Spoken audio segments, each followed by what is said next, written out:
નમસ્કાર મિત્રો ગુજરાત ગૌણ સેવા પસંદગી મંડળ ગાંધીનગર દ્વારા મંડળની વેબસાઇટ ઉપર તારીખ 30/8/2025 રોજ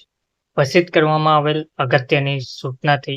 મંડળની જાહેરાત ક્રમાંક 221-22 હથિયારી પોલીસ સબ ઇન્સ્પેક્ટર વર્ગ 3ની ખાસ સ્પર્ધાત્મક પરીક્ષાની ભાગ 2 કસોટીનું આયોજન કરવામાં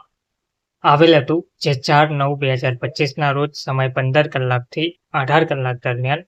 ગુજરાત ગૌણ સેવા પસંદગી મંડળ બ્લોક નંબર 2 પહેલા માળ કર્મયોગી ભવન સેક્ટર 10A ગાંધીનગર ખાતે આયોજન કરવામાં આવેલ હતું, પરંતુ નામદાર હાઈકોર્ટમાં થયેલ તાજેતરની પિટિશન અન્વયે વહીવટી કારણોસર ઉક્ત પરીક્ષા હાલ પૂરતી મુલતવી રાખવામાં આવે છે. આ મુલતવી રાખવામાં આવેલ પરીક્ષાની તારીખ હવે પછી નિયત થયેથી મંડળની વેબસાઇટ પર પ્રસિદ્ધ કરવામાં આવશે, જેની સંબંધિત ઉમેદવારોએ નોંધ લેવા વિનંતી છે. ધન્યવાદ.